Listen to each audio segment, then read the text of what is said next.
नमस्ते दोस्तों, कृष्णा क्लासेस में आपका स्वागत है। आज का हमारा विषय है तत्वों का आवर्ती वर्गीकरण। तो हमारे आसपास के जो पदार्थ होते हैं वह तत्व, मिश्रण और यौगिक के रूप में उपस्थित रहते हैं।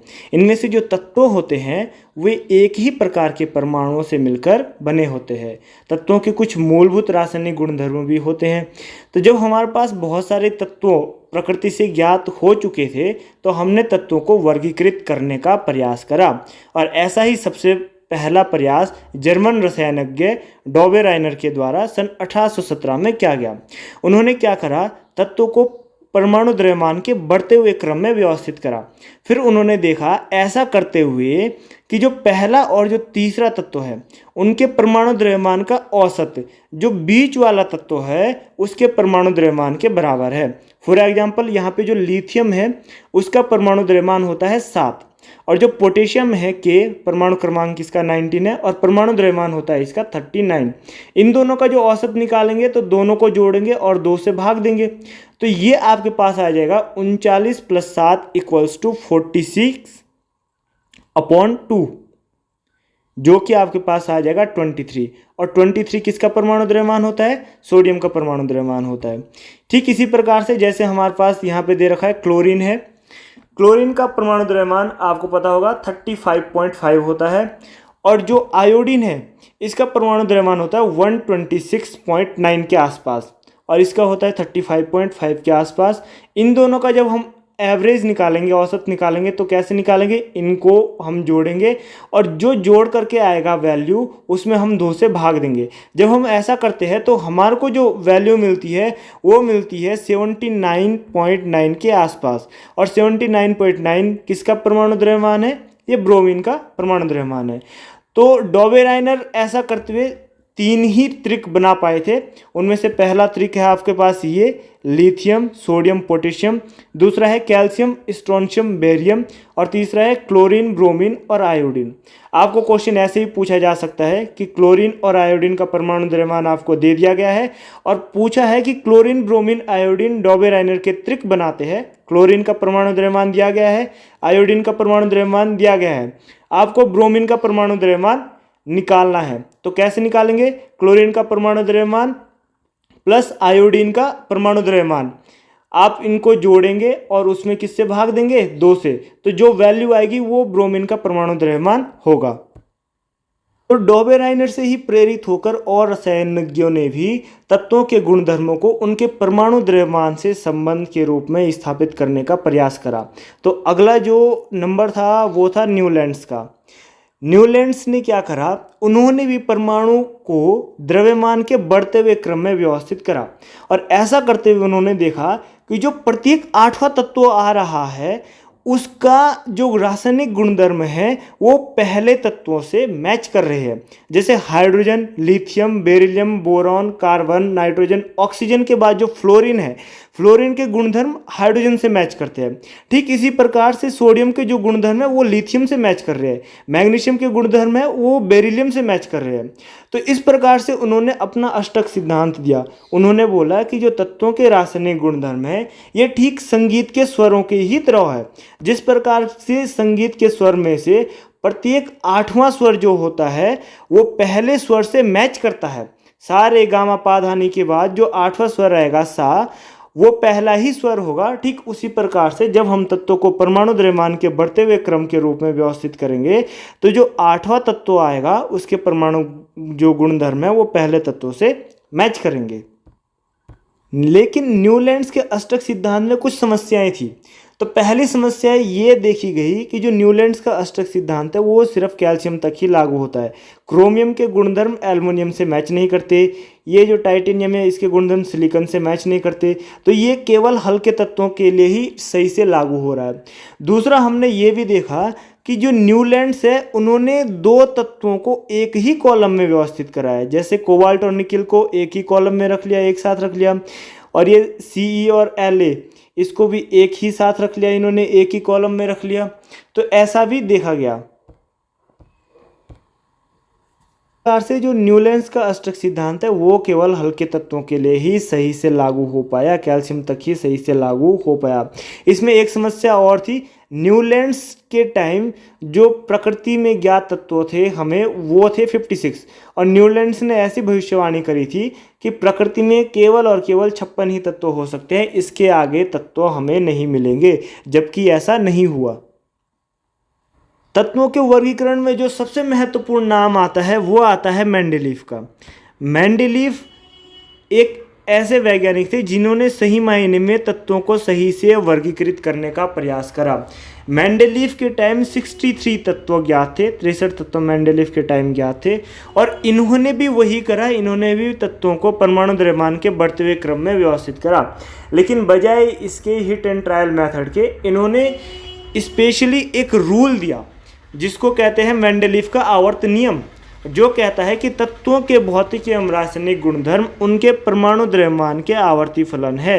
यानी जो तत्वों के भौतिक और रासायनिक गुणधर्म हैं वो परमाणु द्रव्यमान पर डिपेंड करते हैं, और जिस प्रकार से परमाणु द्रव्यमान आगे बढ़ते जाते हैं एक निश्चित समय अंतराल बाद या निश्चित परमाणु द्रव्यमान के बाद जो तत्वों के भौतिक और रासायनिक गुणधर्म हैं वो फिर से रिपीट होते हैं।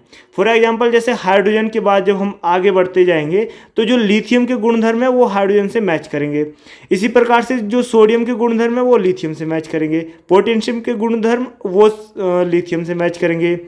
तो इस प्रकार से इन्होंने एक स्पेशल रूल दिया था जिसको हम कहते हैं मेंडेलीव के आधुनिक आवर्त नियम।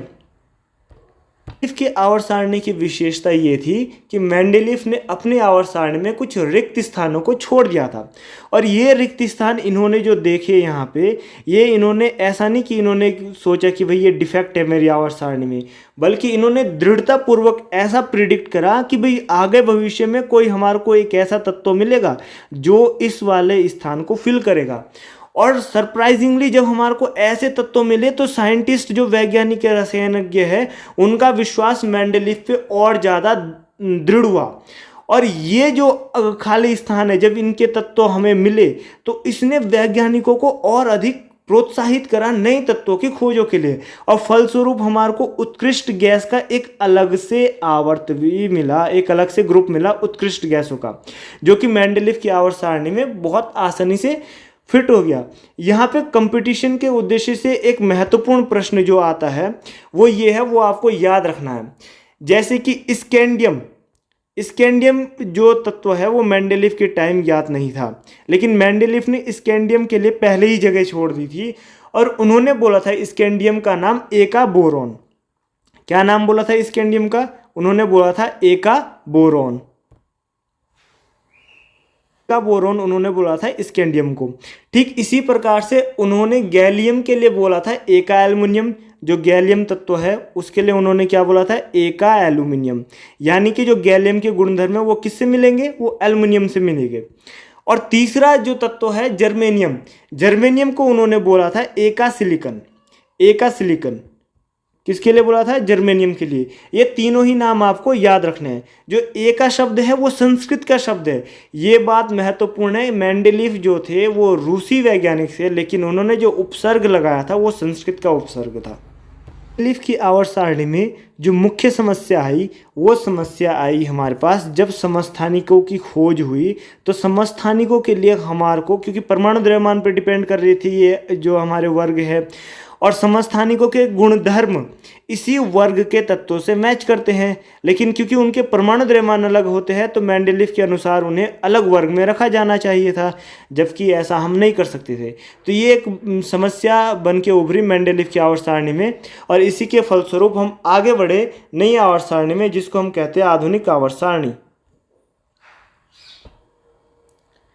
आधुनिक आवर्त सारणी का श्रेय हेनरी मोजले को दिया जाता है। तो आधुनिक आवर्त सारणी में जो आवर्त नियम है वो इस प्रकार से है कि तत्वों के भौतिक एवं रासायनिक गुणधर्म परमाणु क्रमांक या परमाणु संख्या, जिसको हम किससे रिप्रेजेंट करते हैं? जेड से रिप्रेजेंट करते हैं, के आवर्ती फलन होते हैं। यानी कि अब जो तत्वों के भौतिक एवं रासायनिक गुणधर्म है वो द्रव्यमान पर निर्भर न करके परमाणु क्रमांक पर निर्भर करेंगे, जेड पर निर्भर करेंगे। अभी तक हमने देखा जितना भी प्रकार का अभी तक वर्गीकरण हुआ वो परमाणु द्रव्यमान पर बेस्ड था, द्रव्यमान संख्या पर बेस्ड था। लेकिन जो आधुनिक आवर्त सारणी है वो कहती है कि तत्वों के भौतिक एवं रासायनिक गुणधर्म परमाणु क्रमांक यानी जेड पर निर्भर करते हैं। जल्दी से हम आधुनिक आवर्त सारणी की कुछ विशेषताओं के बारे में बताते हैं। देखो, आधुनिक आवर्त सारणी में कुल कितने समूह हैं? 18 समूह हैं। ये 1 से लेके शुरू हो रहे हैं 18 तक। कितने आवर्त होते हैं इसमें? 7 आवर्त होते हैं। और ये लैंथेनाइड और एक्टिनाइड सीरीज ये अलग से है। ये जो पहले 2 समूह हैं इनको कहते हैं क्षारीय धातुएं।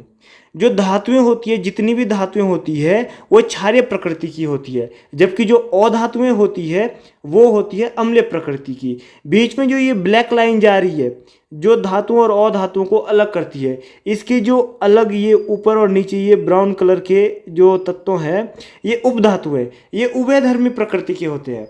ये अम्लीय प्रकृति की भी प्रदर्शित करते हैं और क्षारीय प्रकृति भी, ये दोनों प्रकार की प्रकृति को प्रदर्शित करते हैं। नीचे जो धातु है ये भी आपके पास धातु है।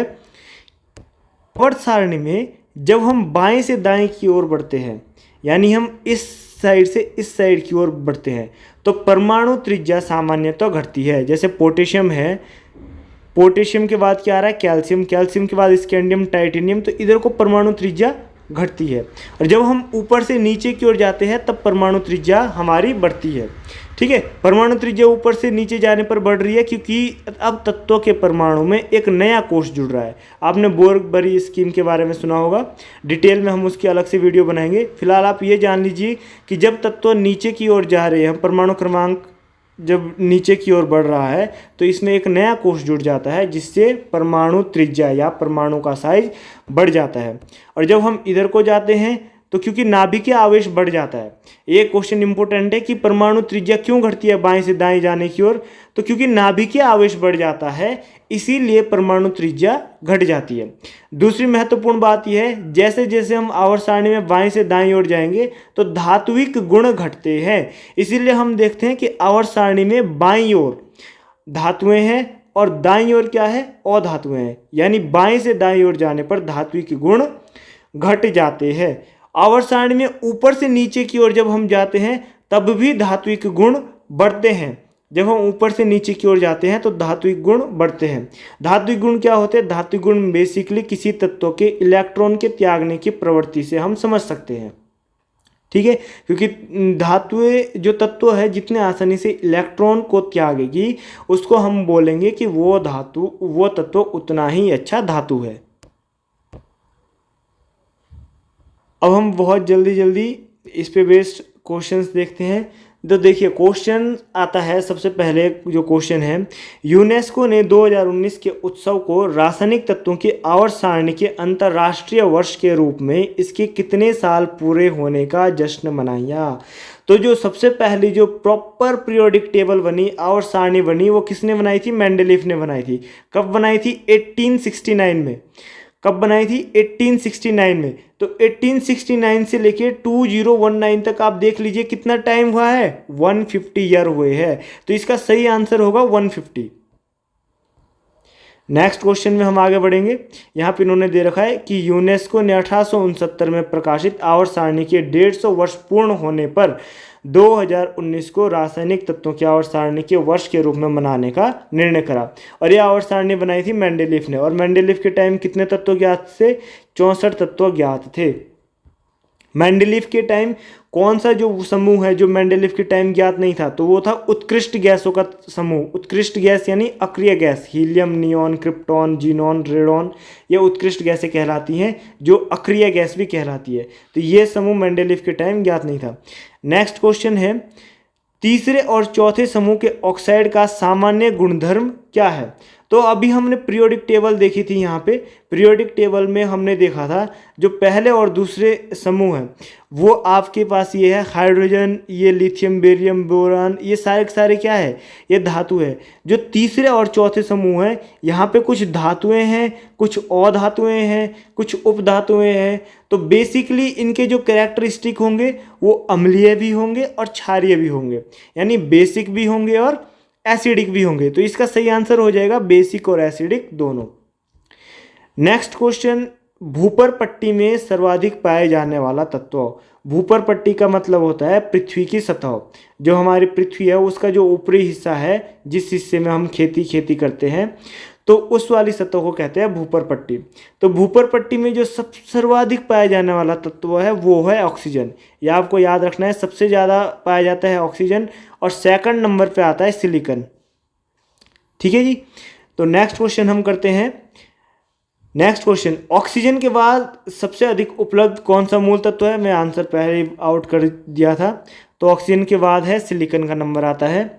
यहाँ पे हम डिटेल में भी इसका समझ सकते हैं, प्रतिशत दे रखा है कि सबसे ज़्यादा पाया जाता है ऑक्सीजन 46.8%, सिलिकॉन पाया जाता है 27.72%, एल्युमिनियम तीसरे नंबर पे आता है 8.13%, आयरन आता है 5% चौथे नंबर पे, कैल्शियम आता है 5वें नंबर पे 3.65% और कार्बन आता है 0.6% के साथ छठे नंबर पे।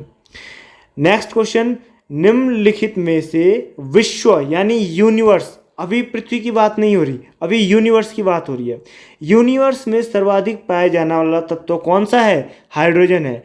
यूनिवर्स का जो 90% हिस्सा है वो हाइड्रोजन से मिलकर बना हुआ है, 9% हिस्सा हीलियम से मिलकर बना हुआ है।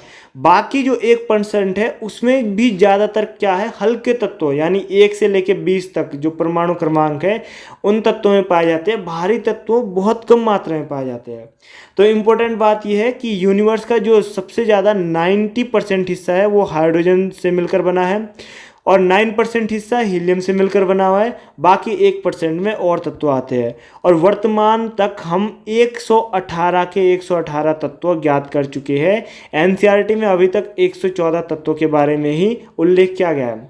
आई होप कि जो नई एनसीईआरटी आएगी उसमें पूरे 118 तत्वों के बारे में जानकारी दी गई होगी। नेक्स्ट क्वेश्चन है, लगभग कितने प्रकार के रासायनिक तत्व पृथ्वी पर पाए जाते हैं? तो क्वेश्चन पहले ही आउट हो चुका है। तो लगभग कितने प्रकार के रासायनिक तत्व पाए जाते हैं? 100 प्रकार के। एग्जैक्ट नंबर है 118, 118। और हमारी पीरियोडिक जो टेबल है वो अभी कंप्लीट हो चुकी है। नेक्स्ट, यहाँ पे डिटेल में कहा भी गया है कि 118 तत्वों की पहचान हुई है। तो सही आंसर इसका होगा 100। तो 118 किसके आसपास है? 100 के आसपास। निम्नलिखित में से कौन सा मूल तत्व है? तो देखिए, जो तत्व होता है मैंने कहा वो एक ही प्रकार के परमाणुओं से मिलकर बना होता है और एक ही प्रकार के परमाणु से मिलकर बना होता है हीरा। हीरा क्या है? कार्बन का एक अपरूप है। अपरूप का मतलब एक फॉर्म है, कार्बन की ही फॉर्म है। ठीक है, बेसिकली ये कार्बन ही है। तो मूल तत्व कौन सा होगा? हीरा। रेत का जो सूत्र होता है वो होता है SiO2 सिलिकॉन डाइऑक्साइड। संगमरमर होता है CaCO3 और जो शक्कर होता है, शक्कर बेसिकली चीनी ही होता है, C12H22O11 इसका सूत्र होता है। तो सबका सूत्र मैं एक बार फिर से लिख लेता हूँ। रेत का होता है SiO2, संगमरमर का होता है CaCO3 बेसिकली कैल्शियम कार्बोनेट है। हीरा होता है कार्बन, शक्कर का होता है C12H22O11। ये होता है शक्कर का सूत्र। नेक्स्ट क्वेश्चन, आगे बढ़ते हैं। निम्नलिखित में से कौन सा एक तत्व नहीं है?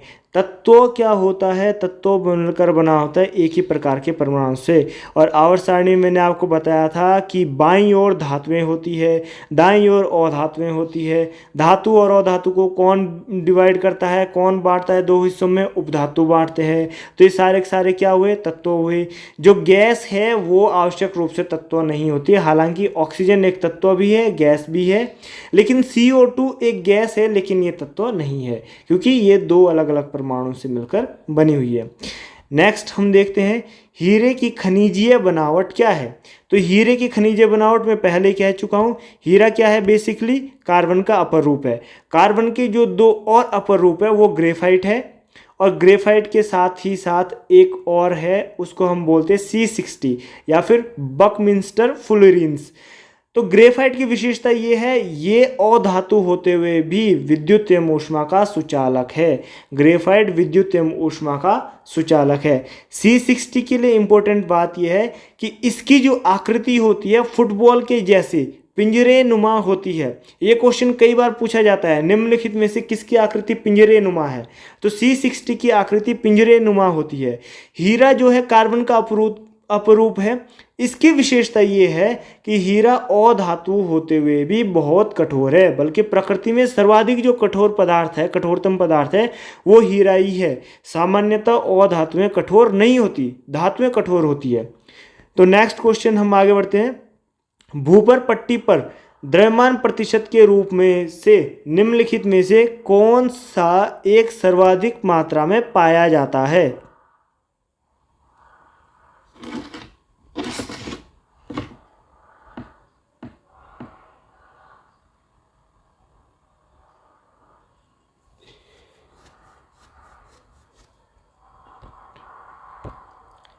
जैसा कि मैंने बताया था आपको पहले ही, तो भूपर पट्टी में सर्वाधिक मात्रा में कौन सा तत्व पाया जाता है? ऑक्सीजन पाया जाता है। ऑक्सीजन के बाद किसका नंबर आता है? सिलिकॉन। उसके बाद किसका नंबर आता है? एल्युमिनियम। बाकी डिटेल ऊपर ये क्वेश्चन आ चुका है, तो उसका डिटेल आप ऊपर देखिए। आज के लिए इतने ही क्वेश्चन। आई होप आपको वीडियो पसंद आई होगी। अगर वीडियो पसंद आई हो तो वीडियो को लाइक, शेयर एवं कमेंट करना ना भूलें। चैनल को आवश्यक रूप से सब्सक्राइब करें लैब असिस्टेंट की जानकारी के लिए, और ऐसी वीडियो के लिए हमसे जुड़े रहे। धन्यवाद।